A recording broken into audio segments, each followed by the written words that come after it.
If you eat right and do a certain things with your body, you can drop your sleep quota. I'm getting lazy and I'm sleeping, averaging somewhere around 4.5 hours now.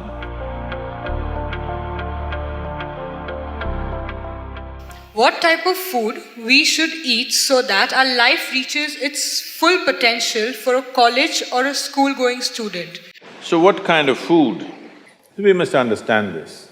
Food is not a religion, food is not a culture, food is just the fuel for this machine. Yes? There may be cultural aspects to the tastes, there may be even religious tinge to the food over a period of time, but essentially food is fuel for this body. So with what kind of food will it function with minimum struggle within itself and maximum impact?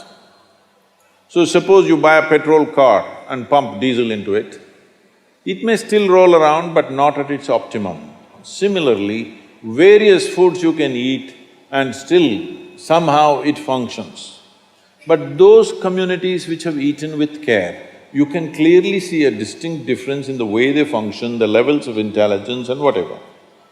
So in India, we prescribed food for different people in different way. If you're doing menial jobs, you eat one way because you need physical muscle. If you're doing other kinds of trading and other kinds of activities, you eat another way. If you're a fighting class, you eat differently. And now if you're into education, spiritual process and subtler aspects of life, then you eat differently. If you're in education, one of the greatest challenges is to stay focused on something.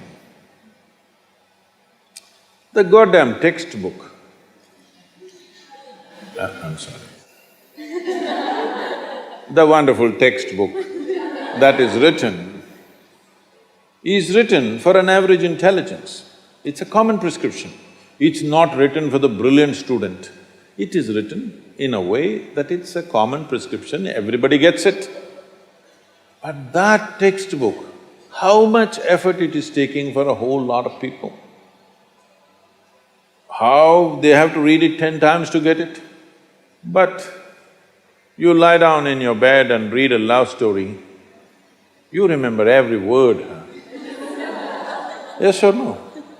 How come? So you don't lack memory, you don't lack focus. It is just that textbook and you, chemistry is not working. So what you need is a higher level of focus, a higher level of involvement. And another great enemy for a student is, because this textbook is such a tranquilizer, the moment you open it, go to cinema till 2 a.m. you're up, open the textbook at 9 o'clock, right there, you smash into it. So sleep is another big enemy. So what kind of food do you eat so there is no inertia in the body?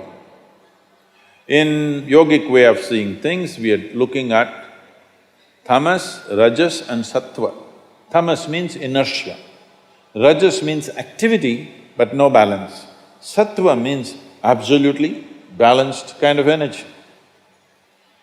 When you're in education, you need a very balanced kind of energy because you have to focus on something which doesn't naturally interest you.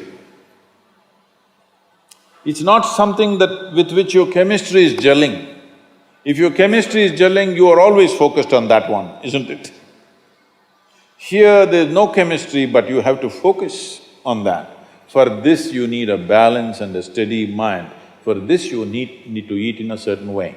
To put it very simply, food goes through your body through the alimentary canal. From your mouth to your anal outlet, there is a pipe. Through this it runs, going through various stages of digestive process. Many of you are biology people, right? So, it goes through the alimentary canal. Now it begins with the lip. Here, if you look at this, all the herbivores and carnivores. If you look at the animal kingdom, there are herbivores and carnivores are two main segments of animals in the world. One eats vegetable matter, another eats meat. If you look at the alimentary canal, the way it is built, between herbivores and carnivores, there's a distinct difference. Everything in the human being suggests that you are naturally a herbivore, but for the sake of survival, we became carnivores. If you look at the jaw movement, all the carnivorous animals have only cutting action.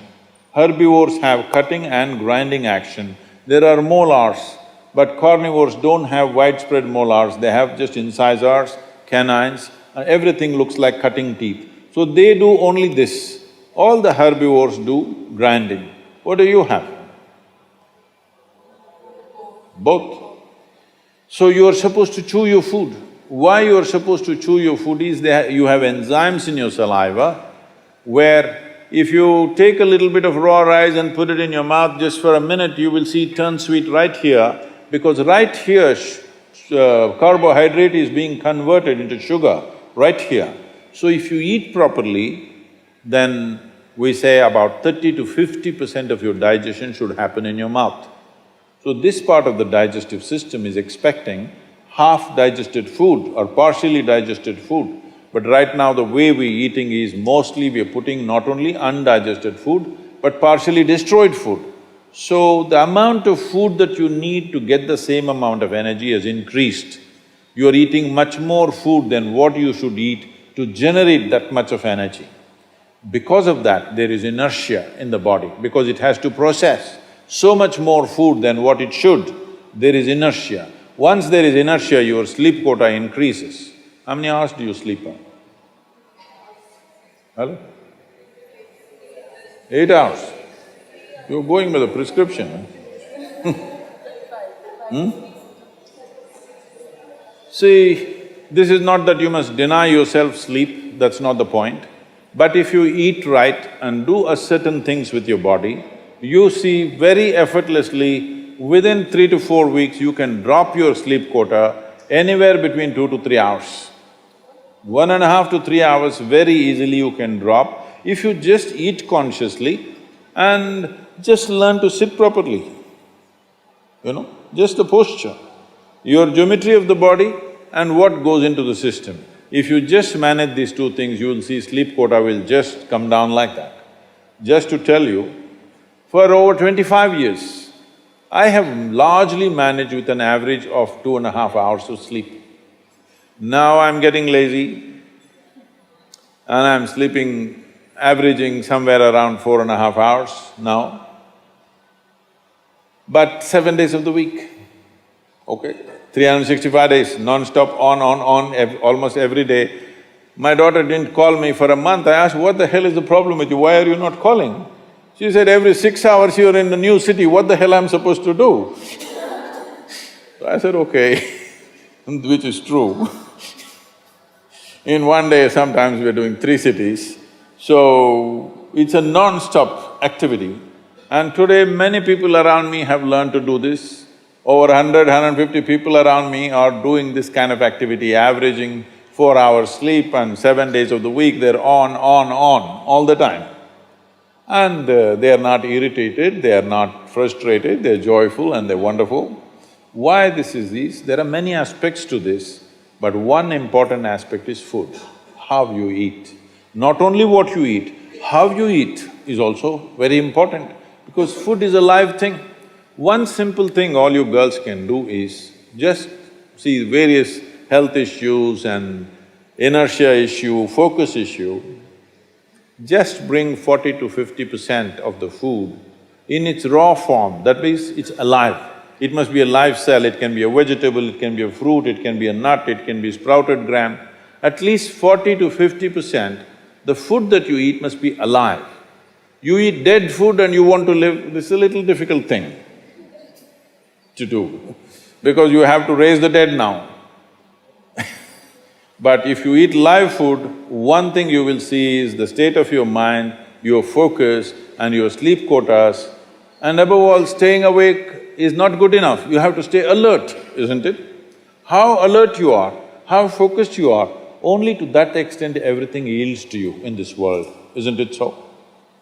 What is the level of focus will determine whether the world yields to you or not, isn't it? And one more aspect of life, one more aspect of food is, when you consume something, it must be of a simple genetic code, in the sense, it must be a very simple software. Vegetables, fruits, nuts, sprouts, they're very simple. More complicated means animal food becomes more and more complicated. Suppose you eat an animal which has some amount of emotion and a life of its own. Now the code in that… we were talking about this, your body is just an accumulation of memory, which means a certain software, isn't it? This is the most complex software. Human software is the most complex software on the planet of all the creatures. So if you eat an animal, particularly a mammal, if you eat, it has a similar kind of complexity, maybe not as complex as this, similar level of complexity because it has thought and emotion of its own. Now for you to break that code and integrate it into your system, you are not fully successful. So it will leave traces of certain qualities within you. You cannot break that code and make it a part of yours because it's a different and complex code. If you eat a leaf, a vegetable, a fruit, a nut or a sprout, this is much simpler. If you must eat non-vegetarian food, you must eat that which is furthest away from you. So generally, fish and water life is furthest away from you. So if you must eat non-vegetarian food, the best thing to eat is, you're on the coast.